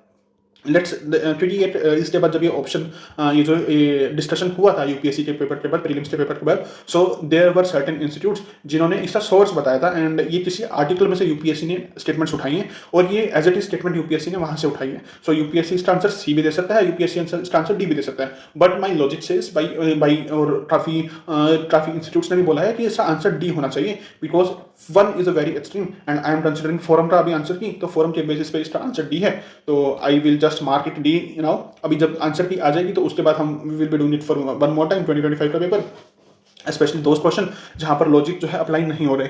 सो डी इज कंसिडर, अभी टाइम के लिए मैं डी एज्यूम कर रहा हूँ कि मैंने डी ही को ही मारा था इस पेपर, मैंने सी नहीं लगाया था, ठीक है। बट ठीक है, मैंने कहा था कि इन केस अगर कोई आपको समझ में नहीं आ रहा तो ही सी लगा दें, बट मेरे को जो है अपने लॉजिक के ऊपर कॉन्फिडेंस था तो मैंने इसका डी लगाया, भले यूपीएससी ने सी में ऐसा ऑप्शन दिया हुआ है। अब ये क्वेश्चन मेरा गलत हुआ था क्योंकि मैंने इसे पढ़ा नहीं था, बट ये बजट में था उस टाइम पे। It is important for the upliftment of rural people as majority of low producing indigenous animals are with small and marginal farmers and landless. ये स्टेटमेंट बिल्कुल ठीक है। It was initiated to promote indigenous cattle and buffalo rearing conservation in a scientific and holistic manner. भाई ये भी ठीक है। अब मैंने ना इसमें थोड़ा डाउट कर लिया था कि इंडिजिनस कैटल बफेलो, थोड़ा मैं शायद इसमें भावनाओं में बह गया था वहाँ पर, तो I just did over thinking and I mark it incorrect. मैंने सिर्फ इसका ए लगाया था, आई गेस इसका आंसर सी ही है। हाँ, 30 का जो ऑप्शन है वो सी है। आई एम नॉट श्योर, मुझे मेरे को जितना याद आ रहा है मैंने उस हिसाब से मैंने इसका अपना ए लगाया था, बिकॉज मुझे लगा कि बफेलो कभी कभी होता है ना कि वो ओवर थिंकिंग हो जाती है वहाँ पर, तो मुझे लगा कि भाई क्या पता क्राउ हो यहाँ पे बफेलो ना हो, तो थोड़ा मैंने इसको डाउट किया। And I just want to tell you one thing, UPSC कोई गवर्नमेंट स्कीम दे रहा है अनटिल अनलेस उसमें कोई फैक्ट है, कोई अच्छा खासा फैक्ट है जो गलत किया जा सकता है, तो ही वो स्टेटमेंट जनरली इनकरेक्ट होगी। बट कोई फिलोसॉफिकल चीज बोल रहा है, कोई अंडरलाइन इंपॉर्टेंस बोल रहा है, कोई उसका ऑब्जेक्टिव के सेंस में जो अटैच जा रहा है विद द नेम, तो that will be correct. 99% chance है वो करेक्ट होगा एंड उसी बेसिस पे सी ही इसका ऑप्शन है। ये लॉजिक मैं उस टाइम पे रिकॉल नहीं कर पाया था, मैंने ओवर थिंकिंग की and this becomes our I guess fourth question जहाँ पर मैंने ब्लेंडर किया। अभी तक कितने हो गए अपने? चार हो गए। सो मैं इस क्वेश्चन को अपनी उसी कैटेगरी में डालता हूँ कि भाई मैंने ये ओवर थिंकिंग की और मैंने इसको गलत किया। So this is question number 5 where I did silly mistake. Studies indicate that carbon dioxide emission from cement industry accounts for more than 5%। अब कोई ऐसा स्टेटमेंट नहीं है जिसमें स्टेटमेंट 1 करेक्ट है, इनकरेक्ट है, तो statement 1 we will consider correct. Silica bearing clay is mixed with limestone while manufacturing cement. ठीक है भाई, हो सकता है limestone is converted into lime during clinker production for cement manufacturing. ठीक है भाई, अब ये है कि भाई इसमें मुझे डाउट हुआ था कि भाई या तो ऑप्शन ए हो रहा या ऑप्शन बी हो रहा। ठीक है, ये हमें पता होता है कि भाई कुछ ना कुछ तो मिक्सअप हो रहा। अब इसमें ये नहीं बोल रहा कि भाई 10%, 20%, 30%, कोई एग्जैक्ट नंबर नहीं है। इवन 1% भी वो मिक्सचर हो रहा है तो that will be correct, that will be correct. तो उस बेसिस पे I will consider this statement correct. ठीक है, एंड इसमें क्या बोल रहा है कि limestone is converted into lime during clinker production for cement manufacturing. So ये भी थोड़ा ठीक जा रहा है। तो उसके बेसिस पे जो मैंने इसका आंसर लगाया था, मैंने बी लगाया था कि मुझे थोड़ा डाउट हो रहा था कि भाई इनमें से जो है सेकंड स्टेटमेंट एक्सप्लेन नहीं कर रही है with reference to carbon emission, with reference to carbon emission, और फॉर्म के हिसाब से भी इसका जो है आंसर भी है। This is also suspicious out, क्योंकि मैंने 2-3 इंस्टीट्यूट की और चेक की थी, तो शायद आई गेस बाजीराम ने इसका आंसर ए दिया है या फिर नेक्स्ट ने इसका आंसर ए दिया है, but I am not sure कि भाई इनमें से किसने दिया। बट येस, ये क्वेश्चन थोड़ा अभी सस्पिशियस क्वेश्चन है, सो आई इसका मैंने जो है ऑप्शन बी मार्क किया था, बट इसका ए भी हो सकता है। लेट्स सी कि यूपीएससी क्या देता है। Consider the following statement. Statement number 1, तो भाई अब ऐसे ऑप्शन है कि स्टेटमेंट 1 तो ठीक ही है कि at COP28 India refrain from signing the declaration on climate and health. India ने डिक्लेरेशन साइन करने से थोड़ा मतलब रिफ्रेन किया था। And COP28 declaration on climate change is a binding declaration and if signed it becomes mandatory to decarbonise health sector. भाई अगर ऐसा ही कुछ कारण है तो शायद ही इसलिए इंडिया ने जो है मतलब क्या कहते हैं रिफ्रेन किया, क्योंकि डिकार्बोनाइज करने का, क्योंकि मेरा यही लॉजिक था। भले इसमें binding declaration I told you in the previous video भाई कुछ भी बाइंडिंग नहीं होता ऐसा कुछ, तो बट मैंने इसे कंसिडर किया कि भाई शायद कुछ ऐसा हो कि वो बाइंडिंग होगा, कुछ ऐसा इशू, इसीलिए इंडिया ने मतलब मना किया उसको साइन करने के लिए। अदरवाइज इंडिया ऐसे इनिशिएटिव्स में मना नहीं करता अनटिल एंड अनलेस की नेशनल इंटरेस्ट कॉम्प्रोमाइज हो रहे हैं। जहां नेशनल इंटरेस्ट कॉम्प्रोमाइज हो रहे हैं वहीं इंडिया ऐसे डिनाई करता है या रेफ्रेन करता है, बट इंडिया जनरली नहीं करता। तो उस बेसिस पे I consider this correct. If India's health sector is decarbonized, the resilience of its health care system may be compromised. अगर इंडिया के हेल्थ केयर सिस्टम को जो अपना डीकार्बोनाइज किया जाए, पहली बात तो भाई डीकार्बोनाइजेशन इतना इजीली पॉसिबल नहीं है। डेवलप्ड कंट्रीज ने अंडर डेवलपिंग कंट्रीज का खून चूसा है कॉलोनियल टाइम्स पे, उन्होंने रिसोर्सेज एक्सट्रैक्ट किया, फिर उसके बेसिस पे R&D किया, तो उन्होंने अपने आप को डेवलप्ड बना लिया। अब वहीं पर अब फॉर एग्जांपल टूथ एक हो रहा है किसी को, ठीक है, अब वो इतना डेवलप हो चुके हैं कि भाई टूथ के लिए डेंटिस्ट के पास भी जा रहे हैं ना तो भाई डॉलर्स में फीस होती है उनकी, बहुत महंगा इलाज होता है। And they wait for vacations, like मतलब मैंने कहीं पर पढ़ा था कि they wait for vacations to come to India, even for something like भाई टूथ एक हो रहा है तो डेंटिस्ट को दिखाना है, तो उसके लिए भी वो वेट करते हैं कि भाई वेकेशन जाएंगी तो we will go to India और वहां पर हम अपना इलाज कराएंगे, ऐसे ही कैटरेक्ट हो गया। तो जो अपना मेडिकल टूरिज्म है ना, इसके लिए इंडिया फेमस है। क्यों? हमारे पे यहाँ पे इलाज बड़ा सस्ता होता है as compare to western countries, तो मेडिकल टूरिज्म के लिए इंडिया फेमस है। तो उस कंटेक्स्ट में मैंने सोचा था कि भाई अगर इंडिया को है जो हेल्थ सेक्टर को डिकार्बनाइज कर दिया तो रेजिलियंस जो है कॉम्प्रोमाइज हो सकती है, बिकॉज ये बाइंडिंग होते हैं, इसमें टाइम लाइन होता है, और तो अगर डिकार्बनाइज कर दिया तो कॉस्ट बढ़ जाएगी, पुअर को प्रो पुअर जो है नहीं हो रहा वो। तो उस कंटेक्स्ट में I consider both the statement correct. तो इसका मैंने जो है ए लगाया था, इसका जो है मैंने ए लगाया था, बट कोचिंग के फॉर्म के हिसाब से इसका आंसर सी है। अब मुझे नहीं पता इनमें से कौन सी स्टेटमेंट ठीक है कौन सी गलत है, क्योंकि मैंने इसके answers to be honest check नहीं किए हैं अभी तक, इन डेप्थ जो है चेक नहीं किया। I only do after getting the after release of official answer की, तो ऑफिशियल आंसर की के बाद ही करता हूँ, तो उसके बाद आई विल बी टेलिंग कि कौन सा ठीक होगा। आई गेस इसमें शायद जो है ये स्टेटमेंट नंबर 2 जो है गलत हो सकता है, मतलब कोई भी हो सकता है, बट थोड़ा ठीक है, नहीं बता रहा मैं कुछ भी इनमें से कौन सा गलत है, क्योंकि मुझे खुद को ही नहीं पता। तो इसका जो आंसर है वो सी है, बट मैंने जो मार्क किया था वो ए था। ठीक है, सारे ठीक होना जरूरी नहीं है। Scientific study suggest that a shift is taking place in the earth rotation and axis. तो अर्थ रोटेशन है और उसकी एक्सिस में जो है कुछ शिफ्ट हो रहा है, तो ठीक है, इसलिए कोई एक प्रिंसिपल भी था, I am not able to recall, but है कुछ एक प्रिंसिपल है कि भाई अर्थ का जो है टिल्ट जो है कुछ मिलियंस ऑफ ईयर में वो चेंज होता है।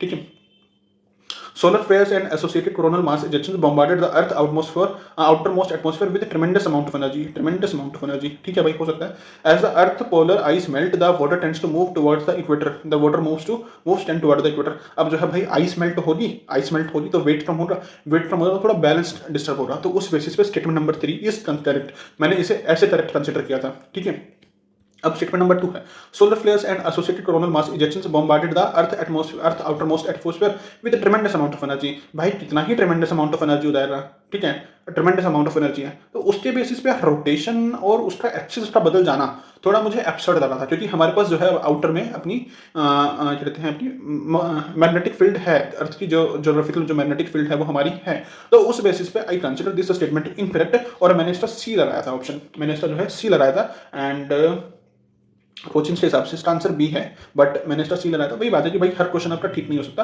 कुछ क्वेश्चंस में लॉजिक लगता है, कुछ क्वेश्चंस में लॉजिक नहीं लगता, सो इसका जो आंसर है वो बी है, बट आई मार्क सी, ठीक है, तो ठीक है, बट तो दोनों नहीं ठीक है भाई, बट टिल्ट वाला जो है मुझे मेरे हिसाब से ये वाला ज़्यादा बेटर है कि इसके कारण रोटेशन और टिल्ट जो है चेंज हो रहा है। इट इज़ जस्ट कि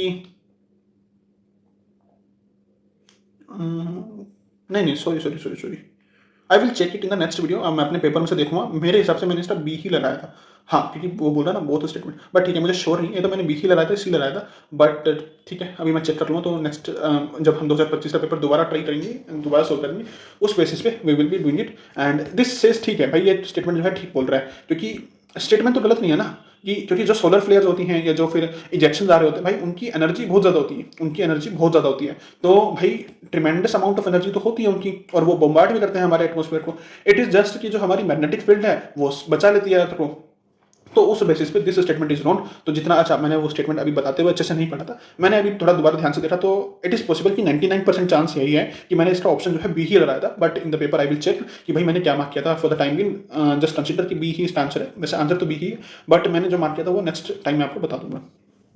Statement number 1, Article 6 of the Paris Agreement on Climate Change is frequently discussed in the global discussion on sustainable development and climate change। ये न्यूज में भी था, ठीक है, और ये हर करंट अफेयर में कवर हुआ था। Article 6 of the Paris Agreement on Climate Change set out the principles of carbon market। Yes, carbon market के बारे में बात करता है, और सस्टेनेबल डेवलपमेंट के कंटेक्स्ट में ये आ भी रहा है क्योंकि कार्बन ट्रेड होगा। तो article 6 of the Paris agreement change intends to promote inter country non market strategy to reach their climate target. Intends to promote inter country, दो कंट्रीज के बीच में non market strategies to reach their climate change. And उसी basis पे I mark इसका answer A, 34 का answer मैंने ए ही लगाया था। Still I am not able to like, अभी तो मैं पढ़ रहा हूँ तो उसके बेसिस पे मैं इसका आंसर ए ही लगा था, बट इन केस अगर मैंने कोई और मार्क किया होता तो आई will be telling you in the next video, या तो मैंने इसका ए मार्क किया था या बी मार्क किया था, ऐसा ही है। बट जो मेरा लॉजिक अभी कहता है, क्योंकि आफ्टर अभी दोबारा प्रैक्टिस किया है, भले मुझे इन क्वेश्चंस के आंसर नहीं याद, टू बी ऑनेस्ट मुझे नहीं याद, जो फैक्चुअल क्वेश्चन है, जो नॉलेज वाले क्वेश्चन है, उनके फिर भी याद है, और क्योंकि अगर पढ़ूंगा तो ऑब्वियसली इतनी प्रैक्टिस किया तो वो भाई वो याद हो जाते हैं, मतलब याद हो जाते हैं, तो मतलब कि वो अभी भी डिड्यूस कर सकता हूँ मैं उसमें से आंसर, तो वो पता होते हैं। बट ऐसे क्वेश्चन होते हैं ये एप्टीट्यूड के बेसिस पे सॉल्व होते हैं, एप्टीट्यूड के बेसिस पे। तो इसका भी आंसर एग्जैक्टली मुझे मैंने क्या मार्क किया था, बी किया था या ए किया था, वो भी याद नहीं है, बट इसका आंसर वैसे ए ही होगा। Let's read question number 35. So, which one of the following launch nature solution finance hub for Asia and Pacific? ADB, AIIB, NDB और IBRD। अब भाई ये मेरा क्वेश्चन हुआ था गलत, मैंने इसका IBRD मारा था, मैंने थोड़ा रिस्क लिया था इसके ऊपर, बट इसका ऑप्शन जो है वो ए है, एशियन डेवलपमेंट बैंक। आता है तो ठीक है, वरना स्टिक मारो इन क्वेश्चन को। मैंने इसके ऊपर रिस्क क्यों लिया था मैं बताऊंगा अभी। एक IBRD के ऊपर क्वेश्चन दोबारा आएगा, तो मैंने सोचा कि अगर यूपीएससी ने IBRD अगर वहां बनाया तो इट इज पॉसिबल कि उसका आंसर ये हो, क्योंकि मैंने आपको 2018 या 19 की वीडियो में बताया था, जब भी यूपीएससी बैक टू बैक ऐसे सेम थीम पे क्वेश्चन दे तो जनरली वो करेक्ट होता है, बट यहाँ क्या हुआ ना, वो बैक टू बैक नहीं आया था, ये IBRD का क्वेश्चन काफी आगे था, तो वो बैक टू बैक वाला लॉजिक यहाँ पर नहीं लगा, और उस बेसिस पे मैं क्वेश्चन नोट रहा हूँ। इसका आंसर जो है ये है, अगर आपको ये आता है तो ठीक है, otherwise keep this question. Question number 36, with reference to direct air capture and emerging technology, which one of the following statement is or are emerging technology? Direct air capture.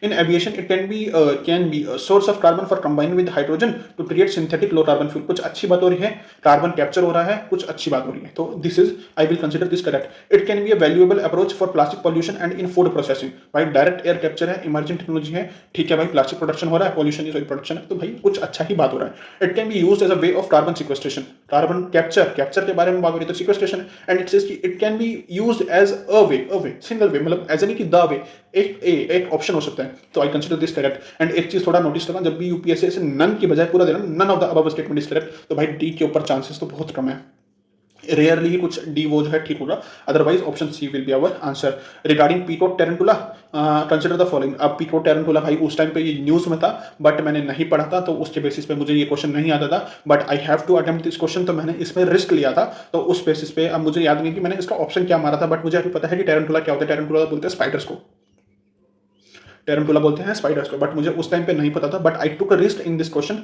Let's solve this question based on the knowledge. अगर knowledge से solve, sorry aptitude से solve हो रहा है, let's try this. अब जिसको पता है कि भाई टेरेंटुला जो है स्पाइडर्स हैं, ठीक है, उसके लिए तो क्वेश्चन बताएगा इजी, बट जिसे नहीं पता, ठीक है, देख लेते हैं। इन इट्स, अभी ऑल ऑफ द अबव नहीं है, ऑल ऑफ द अबव नहीं है। In its natural habitat it is an एबोरियल species. एबोरियल क्या होता है? जो पेड़ पे एक पेड़ से दूसरे पेड़ पे जा सकते हैं, जो छलांग मार सकते हैं, ठीक है। In natural habitat is in India is only limited to some forest areas, is only. अब देखो ओनली के बेसिस पे मैं इस स्टेटमेंट को रॉन्ग नहीं करूंगा, क्यों? इट्स लिमिटेड है only to some forest area, सब लास्ट वाला मैटर है, लास्ट वाला मैटर करता है। सो मैंने जो इसका क्या किया था, मैंने बेसिकली प्राइमरीली किया था कि भाई बी तो ठीक हो रहा, सॉरी ऑप्शन 2 तो ठीक हो रहा, स्टेटमेंट 2 तो ठीक हो रहा, यानी कि ऑप्शन या तो सी में से हो रहा है या डी में से हो रहा, एंड ऑप्शन सी हो रहा है या डी में से हो रहा, और it is an omnivorous crustaceans, omnivorous crustaceans. तो ओमनिवोरस क्रस्टेशियन, और इसमें मैंने बोला था कि भाई क्रस्टेशियन है, क्रस्टेशियन।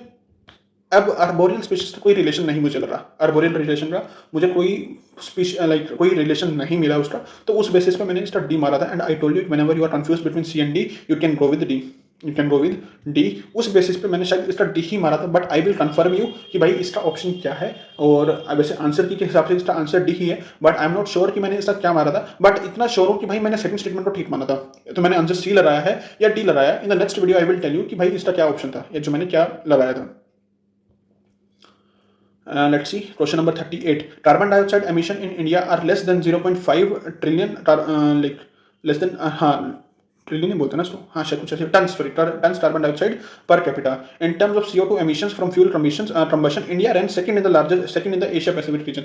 ये जनरली हम पढ़ते हैं, कैसे पढ़ते हैं भाई? चाइना है, तीन ही लार्जेस्ट प्रोड्यूसर हैं, मतलब एमीटर हैं, USA, China, India. India third पे आता है, और ये बोल रहा है एशिया पैसिफिक रीजन के बारे में। एशिया पैसिफिक रीजन के अंदर कंटेक्स्ट में हम चाइना को ही कंसिडर करते हैं, और यूएसए को इतना कंसिडर नहीं करते, यूएसए को इतना कंसिडर नहीं करते। तो उस बेसिस पे जो है मैंने इसे यही ठीक माना था कि भाई सेकंड तो ठीक है, फर्स्ट का मुझे पता नहीं है, एंड फर्स्ट जो है फैक्ट के बारे में बात कर रहा है, फर्स्ट जो है फैक्ट के बारे में बात कर रहा है, तो बेसिस ऑन दिस सेकंड तो मैंने ठीक माना था। Electricity and heat producers are the largest source of CO2 emissions in India. हम पढ़ते हैं कि भाई थर्मल पावर प्लांट्स हैं, थर्मल पावर प्लांट्स हैं, वही जो है लार्जेस्ट कॉन्ट्रीब्यूटर ऑफ CO2 है इन इंडिया में। तो मैंने इसको भी ठीक माना था, यानी कि 2 और 3 है और डी है, तो या तो सी हो रहा या डी हो रहा। अभी है कि भाई इसमें फैक्ट दिया हुआ है 0.5, and it is easy, it is very easy to tweet such fact. भले इंडिया का पर कैपिटा एमिशन कम है, और मुझे एग्जैक्ट नंबर भी याद नहीं था, एग्जैक्ट नंबर याद नहीं था। So such is a random number, such is a random number. अगर ये रैंडम नंबर है तो it is very easy to tweet, और मैंने इसका जो ऑप्शन मारा था सी मारा था, भले CO and C and D. I just forgot to tell you knowledge,